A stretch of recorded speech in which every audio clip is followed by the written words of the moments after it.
Shalom bagi kita semuanya. Firman Tuhan untuk kita hari ini dari Nahum pasal 3. Hukuman atas Niniwe. Celakalah kota penumpah darah itu, seluruhnya dusta belaka, penuh dengan perampasan dan tidak henti-hentinya penerkaman. Dengar lecut, cambuk, derak-derik roda. Dengar kuda lari menderap dan kereta meloncat-loncat.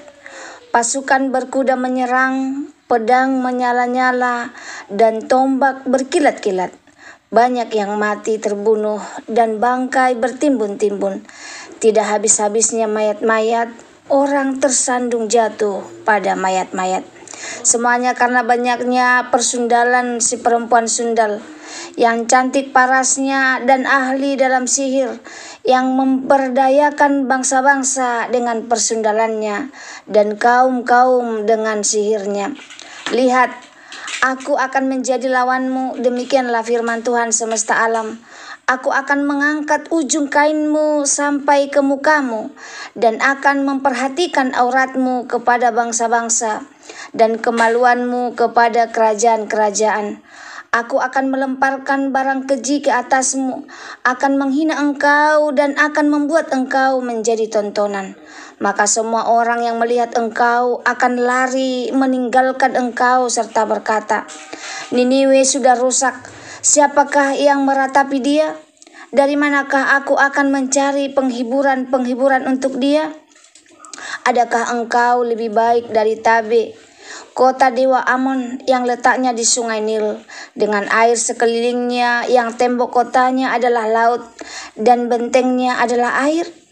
Ethiopia adalah kekuatannya, juga Mesir dengan tidak terbatas. Put dan orang-orang Libya adalah pembantunya. Tetapi dia sendiri pun terpaksa pergi ke dalam pembuangan, terpaksa masuk ke dalam tawanan. Bayi-bayinya pun diremukkan di ujung segala jalan. Tentang semua orang yang dihormati dibuang undi, dan semua pembesarnya dibelenggu dengan rantai.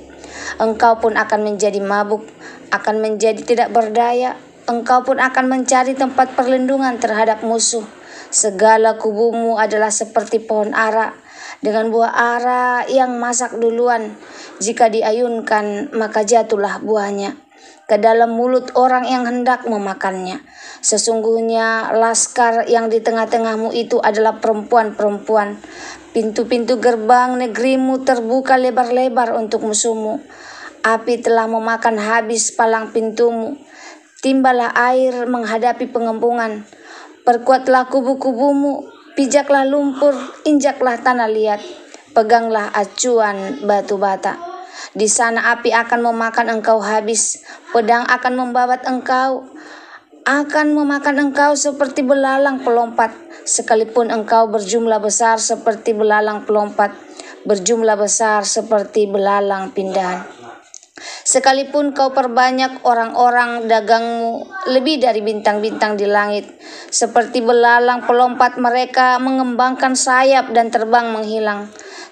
Sekalipun para penjagamu seperti belalang pindahan, dan para pegawaimu seperti kawanan belalang yang hinggap pada tembok-tembok pada waktu dingin. Namun jika matahari terbit, mereka lari menghilang, tidak ketahuan tempatnya. Celaka, alangkah terlelapnya para gembalamu, hai raja negeri Asyur. Para pemukamu tertidur, laskarmu berserak-serak di gunung-gunung, dan tidak ada yang mengumpulkan. Tiada pengobatan untuk cederamu, lukamu tidak tersembuhkan. Semua orang yang mendengarkan tentang engkau bertepuk tangan karena engkau, sebab kepada siapakah tidak tertimpa perbuatan jahatmu terus-menerus? Penjelasan Nahum 3 ayat 1-19. Pasal ini adalah nubuatan penghancuran Niniwe, ibu kota kerajaan Asyur yang dikenal sebagai kota yang kuat, kejam, dan penuh kekejian. Berikut pokok-pokoknya. Ayat 1-4, kecaman terhadap kejahatan Niniwe. Niniwe disebut kota penumpah darah, penuh dengan dusta, perampas, dan kekejaman. Digambarkan suasana perang, deru roda, kuda merayap, pedang dan tombak berkilau, mayat bertumbuk-tumbuk.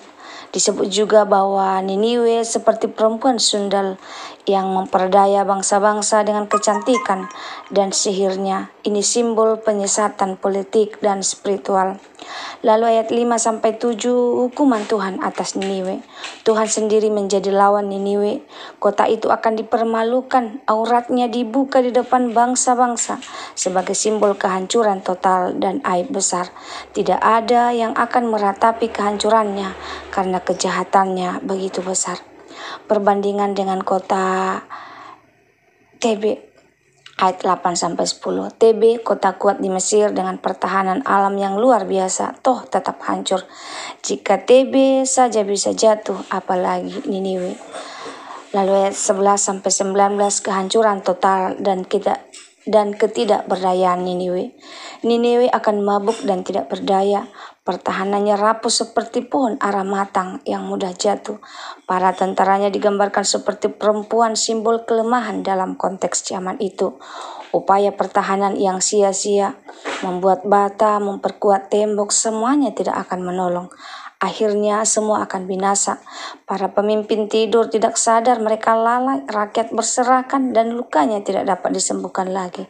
Bangsa-bangsa bersuka cita atas kejatuhan Niniwe karena kejahatannya selama ini telah menyengsarakan banyak orang. Renungan dan aplikasinya untuk kita. Dosa akan membawa kehancuran. Kejahatan, kekerasan, penindasan, dan tipu daya tidak akan bertahan lama. Cepat atau lambat Tuhan akan bertindak. Renungannya untuk kita, jangan biarkan keberhasilan duniawi membuat kita lupa diri dan hidup dalam dosa. Apapun yang dibangun dengan kecurangan, akhirnya akan runtuh. Selanjutnya tidak ada yang tersembunyi di hadapan Tuhan. Tuhan membuka aurat Niniwe, artinya segala keburukan dan aib yang tersembunyi akan terbongkar. Renungannya, hidup kita juga dilihat Tuhan, jangan bermain-main dengan dosa tersembunyi. Cepat atau lambat juga akan terungkap. Benteng dunia tidak bisa diandalkan. Niniwe punya benteng, punya tentara dan sekutu, tetapi semuanya sia-sia.